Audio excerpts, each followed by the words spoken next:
Christians across the country on the campaign trail that he would create a White House faith office when he returned to the White House, and he has delivered on that promise. The White House Faith Office has put together an extraordinary week-long celebration currently underway for Holy Week ahead of Easter Sunday.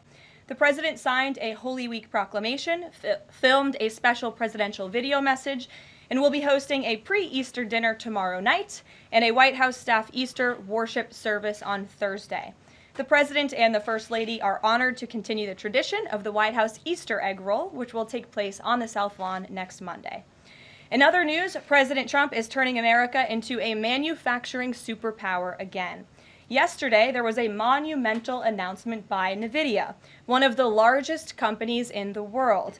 This is just the latest example. For the first time ever, chip-making giant NVIDIA will produce AI supercomputers entirely in the United States as part of its pledge to produce $50 billion worth of AI infrastructure in our country over the next 4 years. With their manufacturing partners, they have commissioned more than 1 million square feet of manufacturing space to build and test NVIDIA Blackwell chips in the great state of Arizona and AI supercomputers in the great state of Texas. NVIDIA's founder and CEO Jensen Huang touted how the engines of the world's AI infrastructure are being built in the United States for the first time. This is the Trump effect. This follows trillions in other U.S. investments announced already, including $500 billion from Apple in U.S.-based manufacturing and training, $100 billion from TSMC and U.S.-based chips manufacturing, and the $500 billion private investment led by OpenAI, Oracle, and SoftBank in artificial intelligence infrastructure. Under President Trump, we're going to produce the cars, the ships, the chips, the airplanes, minerals, and medicines that we need right here in America at the hands of American workers. On the border, President Trump continues to break records and protect our homeland. According to CBP, Border Patrol apprehensions along the southwest border for the entire month of March 2025 were lower than the first 2 days of March 2024 under Joe Biden. Incredible law enforcement officers are arresting violent illegal aliens from American communities every day. Here are a few examples from the latest ICE report, which I received this morning. ICE Los Angeles arrested a 54-year-old citizen of Mexico convicted of rape by threat, sodomy with a person under 14 years, and kidnapping in San Jose, California. ICE Houston has arrested a 23-year-old citizen of Mexico convicted of predatory criminal sexual assault of a child in Cook County, Illinois.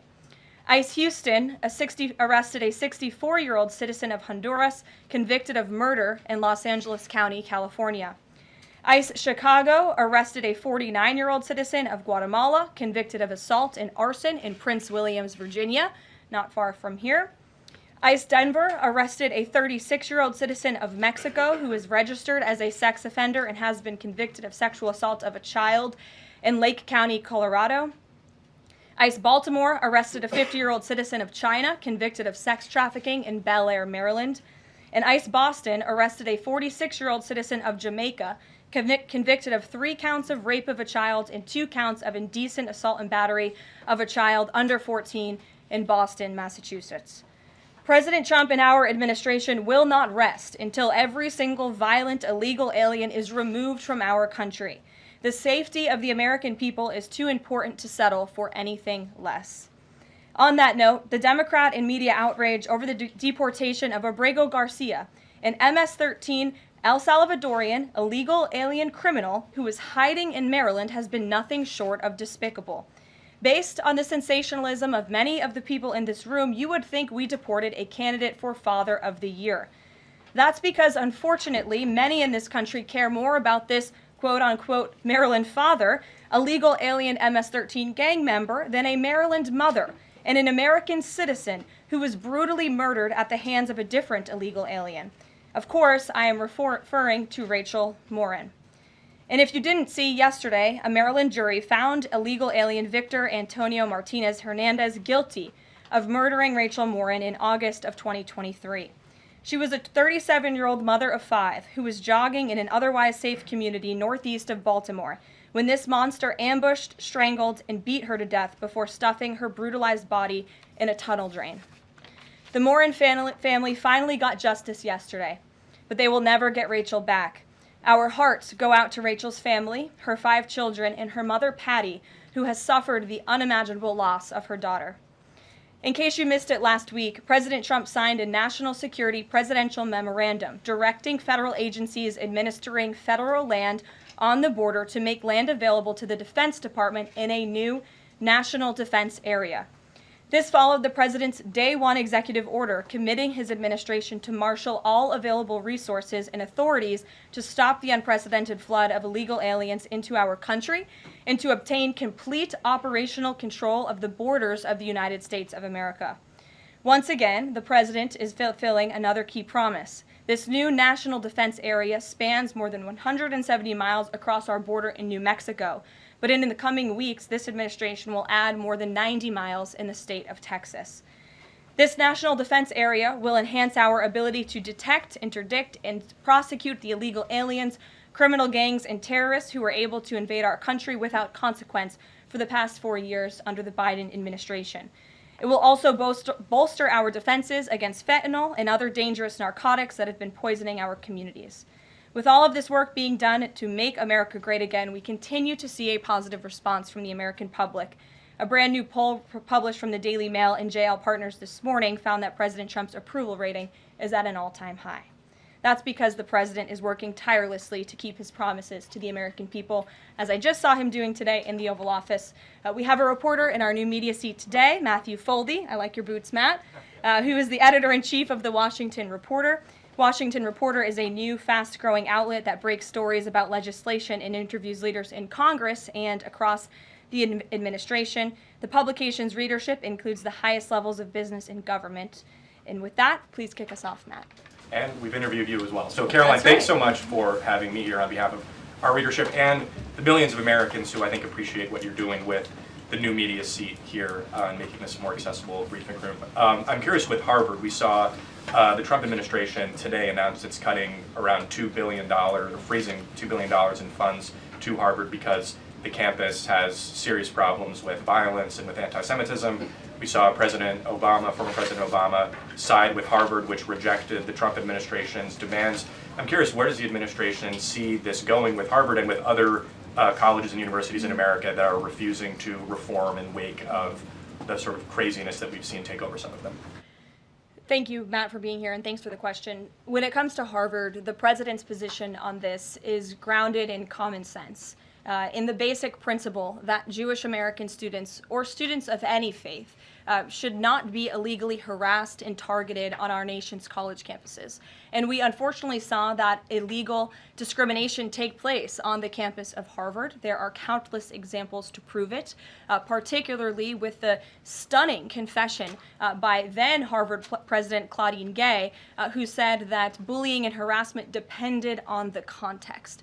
The president at that time made it clear to the American public he was not going to tolerate illegal harassment and anti-Semitism taking place in violations of federal law. So the president made it clear to Harvard, follow federal law, no longer break Title VI, which was passed by Congress to ensure no student can be discriminated against on the basis of race, and you will receive federal funding. Unfortunately, Harvard has not taken the president or the administration's demands seriously. All the president is asking, don't break federal law, and then you can have your federal funding. I think the president is also begging a good question. More than $2 billion out the door to Harvard when they have a more than $50 billion endowment. Why are the American taxpayers subsidizing a university that has billions of dollars in the bank already? And we certainly should not be funding a place where such grave anti-Semitism exists. And I'm curious, you had just mentioned Rachel Morin, and I'm a Maryland man, and I think most Marylanders appreciate what you were saying today. We've seen that Chris Van Hollen, who was Rachel Morin's senator, basically threatening to fly to El Salvador to press for the release of someone who was in America illegally. And not as much sort of from him about Rachel Morin's horrific murder and the verdict that was, I think, rightly reached yesterday.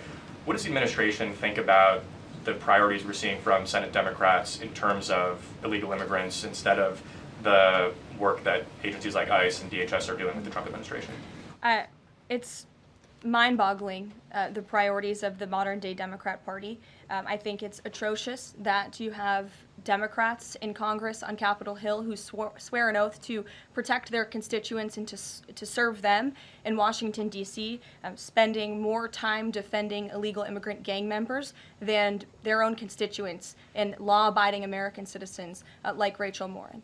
And I saw the president personally on the campaign trail, and I continue to see him in his role as president of the United States, put American families first, reach out to the victims, the families of victims at the hands of illegal immigrant crime, and frankly, the actions and the words of the Democrat Party prove they could not care less about the American public. And maybe if they did, they'd see a bit higher approval ratings right now. Thanks for being here with us today. Peter. Thank you, Karoline. To follow up on something that you just said, why do Ivy League schools get so much federal funding? It's a very good question, and it's a question the president has obviously raised in his discussions and negotiations with not just Harvard, but also Columbia and many other Ivy League institutions. We have the Anti-Semitism Task Force, which the president promised and delivered on. The Anti-Semitism Task Force is across the government, representatives from various federal agencies who meet on a weekly basis to discuss the question that you just raised. And I think a lot of Americans are wondering why their tax dollars are going to these universities when they are not only indoctrinating our nation's students, but also allowing such egregious illegal behavior to occur. To follow up on immigration, deporting American citizens to Central American prisons, is it legal, or do you need to change the law to do it? Well, it's another question that the president has raised. It's a legal question that the president is looking into. And he talked about this yesterday when with his meeting with President Bukele in the Oval Office. He would only consider this, if legal, for Americans who are the most violent, egregious, repeat offenders of crime who nobody in this room wants living in their communities. And then there's this CHNV thing. President Biden let more than 530,000 people from Cuba, Haiti, Nicaragua, Venezuela into the U.S. with this CHNV program. He did it with the stroke of a pen. And now a judge will not let President Trump undo it with the stroke of a pen. So are you guys going to give all 530,000 plus people individual deportation hearings, or are you just going to try to deport them? I spoke to White House counsel's office about this morning because obviously another rogue district court judge is trying to block the administration's mass deportation efforts with this latest injunction. We will fight this in the court of law, and we will ensure that every individual who illegally entered our country and was really taken advantage of by the previous administration because they abused the parole system in this country to fast track legal status, as they said, for these illegal immigrants, and they completely abused our legal system. Many of these paroled individuals were then given temporary protective status, which the intention of that TPS was only supposed to be used in times of war or storm or destruction in the home countries of these migrants. It was completely abused. These migrants came here for economic reasons, and they illegally entered our country, and the president is not going to tolerate that. And so we will continue to focus on deporting as many individuals as we can. Jennifer. One on tariffs and one on Russia. Can you give us any sort of an update on which deals are in hand or are close? Which countries are reaching a deal on tariffs? And then on Russia, can you give us an update on what the agreement was with Russia? The president yesterday said that he thinks we'll be seeing some very good deals very soon. Can you talk a little bit about what Russia agreed to? Sure. I don't want to get ahead of our United States Trade Ambassador and Secretary of Commerce, the Secretary of Treasury, all the great individuals who are working incredibly hard to cut these good trade deals. And the president's deeply involved in this as well. He has made it clear to his trade team he wants to personally sign off on all of these deals too. And so I don't want to get ahead of them on announcements, but obviously, as you've heard from numerous administration officials, there have been many talks with countries. We've had more than 15 deals, pieces of paper put on the table, proposals that are actively being considered. And as we've said consistently, more than 75 countries have reached out. So there's a lot of work to do. We very much understand that, but we do believe that we can announce some deals very soon. And then on Russia, can you say, did Russia agree to anything with Special Envoy Steve Witkoff?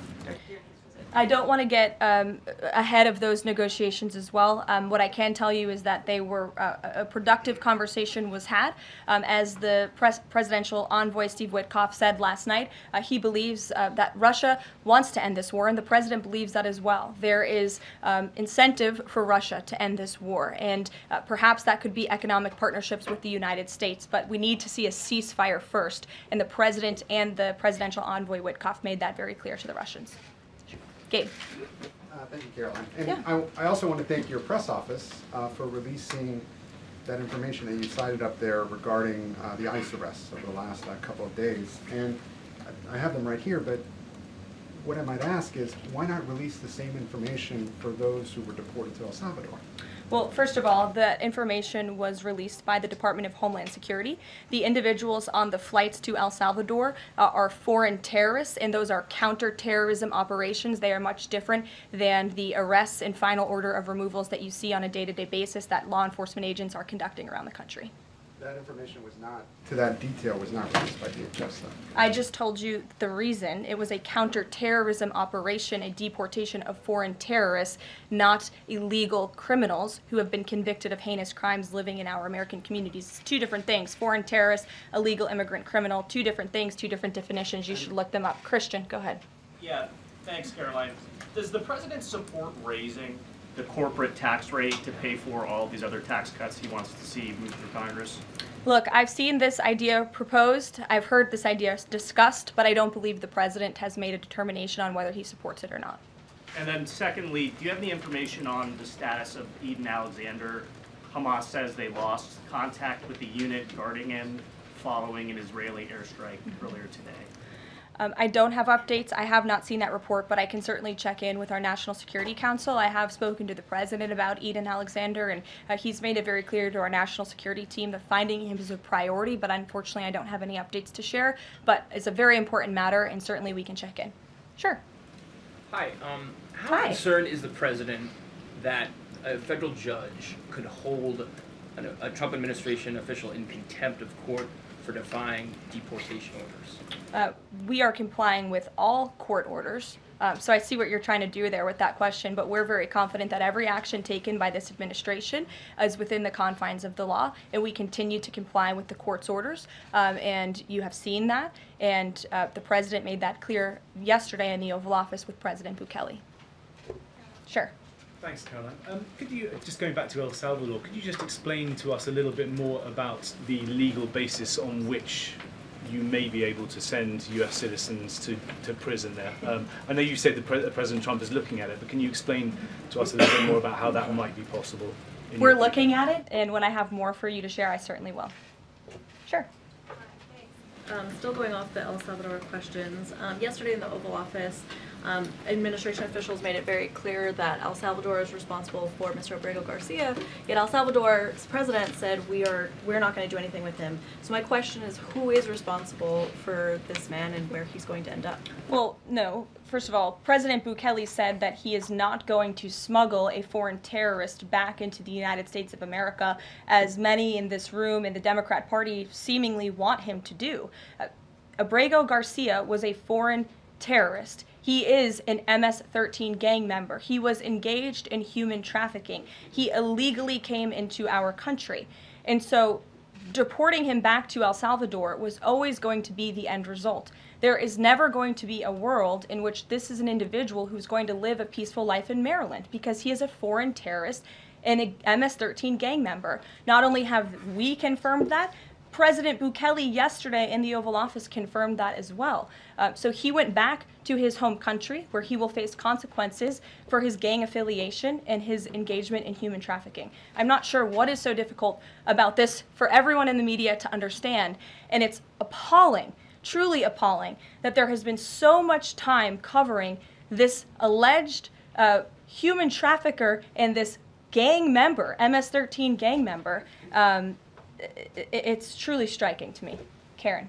Thanks, Caroline. The president was posting on Truth Social today about helping American farmers. And last week in his cabinet meeting, he was talking about a plan to work with farmers to retain workers who are in the U.S. illegally, provided that they leave and then come back through what he said would be a legal process. Can you give details on what that would look like? How many workers he's talking about? How long a plan like that would take to implement, and the timeline for more details on getting this actually to implementation? I can check in with our immigration and our policy team and get you some more details on that, Karen. And is this something he wants to roll out soon? I mean, he was talking back and forth with Secretary Rollins. Right. This is kind of imminent that he wants to do this. Yeah, look, the president is in constant communication with all of his cabinet secretaries, particularly Secretary Rollins, who has the backs of American farmers and ranchers. It's something that he spoke about with her in the front of all the cameras in the cabinet room, but I'll check in with not only our immigration team, but also with USDA, and we'll get you an answer. Jonathan. Hi, Caroline. Hi, it's good to see you in here. You too. The president has long said that it would be an abuse of power for a president to direct prosecutors to investigate him. Last week, President Trump explicitly directed the Justice Department to scrutinize Chris Krebs to see if it can find any evidence of criminal wrongdoing. How is that not an abuse of power to direct the Justice Department to look into an individual, a named individual? Look, the president signed that executive order. It's the position of the president in this White House that it's well within his authority to do it. Otherwise, he wouldn't have signed it. And he signed it, and that's his policy. Jeff, how you doing? Fine, thanks, Caroline. A follow-up on Harvard. The president floated on Truth Social, I believe, the possibility of removing tax-exempt status. How serious is that threat, and are there other universities he's considering? And then a follow-up question on foreign policy. Can you give us an update on what the president hopes to come from the next round of talks with Iran? Sure.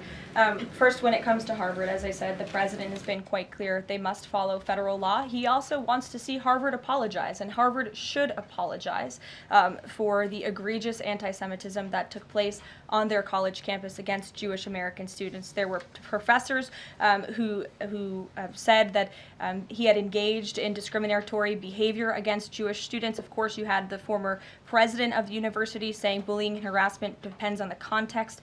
You also had an encampment on Harvard Yard that we all saw play out before the cameras. The university failed to impose formal discipline on any students for this anti-Semitic conduct violations, including the occupation of a campus building and the disruption of classes with bullhorns. The president believes Harvard should apologize to its Jewish American students for allowing such egregious behavior. As for the tax-exempt status, I would defer you to the IRS for any updates.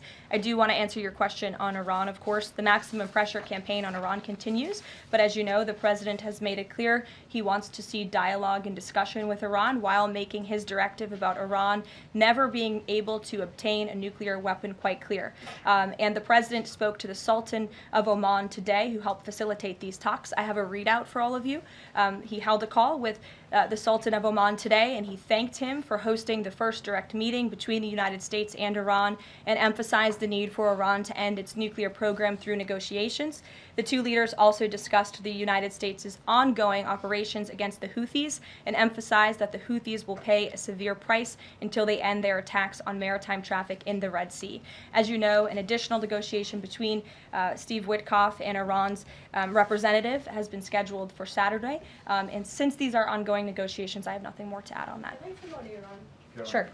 Thank you, Caroline. When you said that the president said that Iran will never have nuclear weapon, is the focus on dismantling the entire nuclear program, or it just restricting enriched uranium or the missile program? The president does not want to see Iran have a nuclear program. He does not want Iran to obtain a nuclear weapon. He's been very clear about this. Shelby. Shelby, you have a seat today. I know, stole it. Glad to see it. Two quick ones on TikTok. First, is the president expecting to extend the TikTok ban that's now June 19th if China doesn't come to the table in time?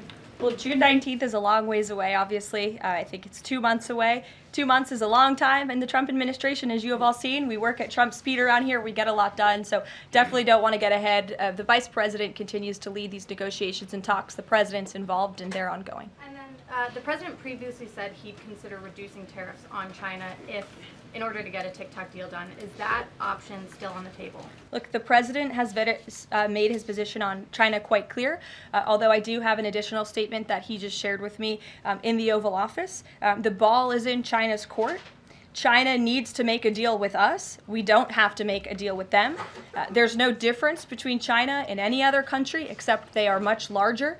And China wants what we have, what every country wants, what we have, the American consumer. Or to put it another way, they need our money. So the president, again, has made it quite clear that he's open to a deal with China, but China needs to make a deal with the United States of America. Sure. On tariffs, yesterday in the Oval Office. Which outlet are you with? The Canadian Public Broadcaster. Oh, nice to see you. Thank you. Yesterday in the Oval Office, President Trump suggested that there could be some help for automakers. I'm wondering what that looks like. Is it tariff relief on the 25% tariffs that are in place right now, or the new tariffs that are coming up in May on auto parts? And a second on Canada, if I may. President Trump's tone when it comes to Canada-U.S. relations, Canadians have noticed it's shifted a bit in the past few weeks. Ever since the election campaign started, he stopped talking about Canada becoming the 51st state, at least publicly. I'm wondering if that's on purpose and why. I would reject the president's position on Canada has shifted.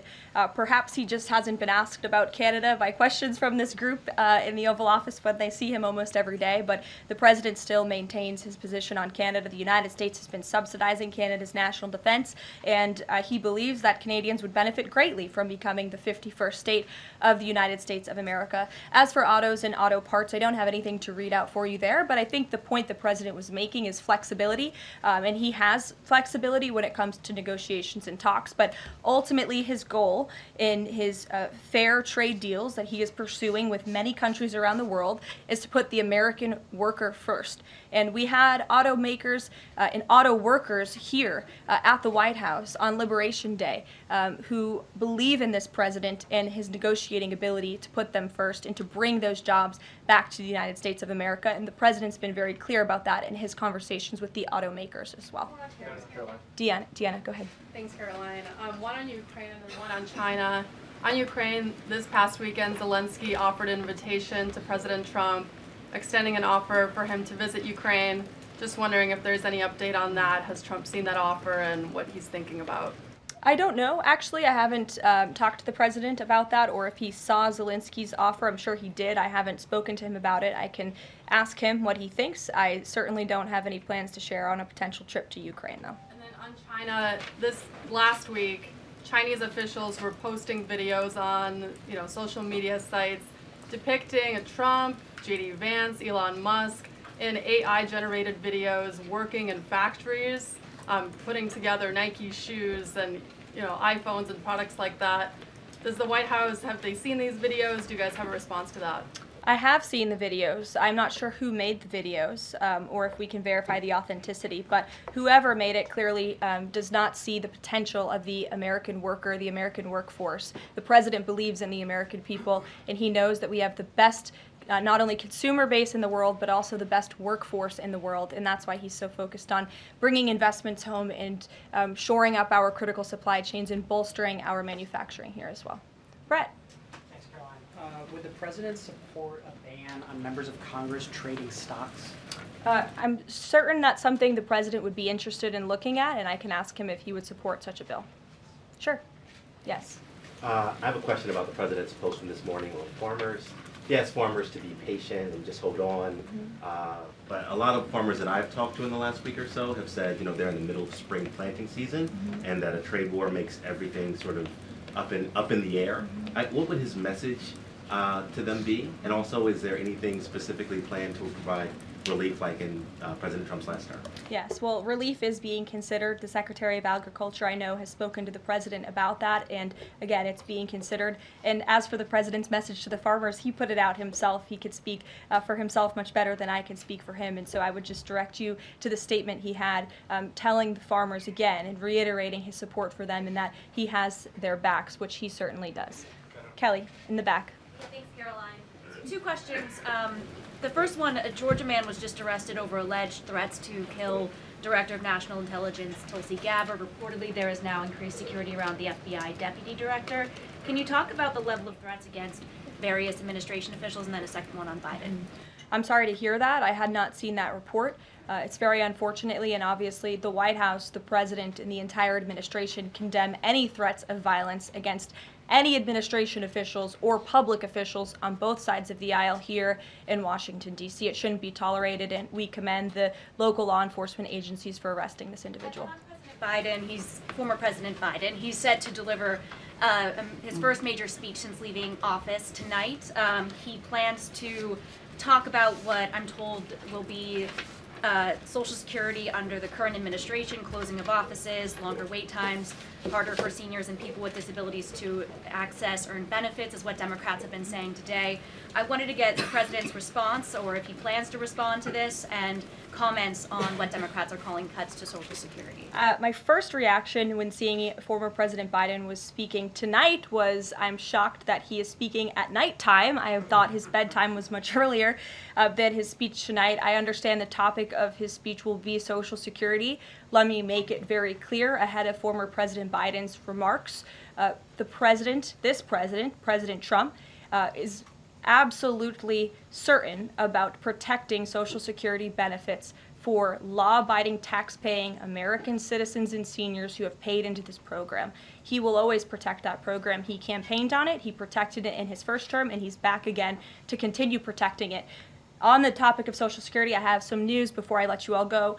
Later this afternoon, the president will be signing a presidential memorandum aimed at stopping illegal aliens and other ineligible people from obtaining Social Security Act benefits.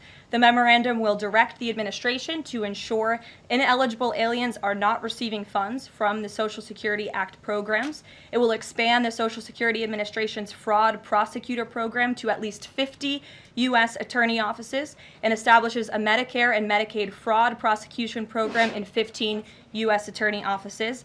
The memorandum will also require the Social Security Administration Inspector General to investigate earning reports for individuals aged 100 or older with mismatched Social Security records to combat identity theft. And the memorandum will direct the Social Security Administration to consider whether to reinstate the use of civil monetary penalties against individuals who engage in Social Security fraud, an effort that has been paused for several years. These taxpayer-funded benefits should be only for eligible taxpayers. And President Biden should think about what he did in his last term, which is allow tens of millions of illegal people into our country, many of whom were fraudulently receiving these benefits. So you'll hear from the president on that later, and we will see you later in the East term. Bye, guys. Thanks, Caroline.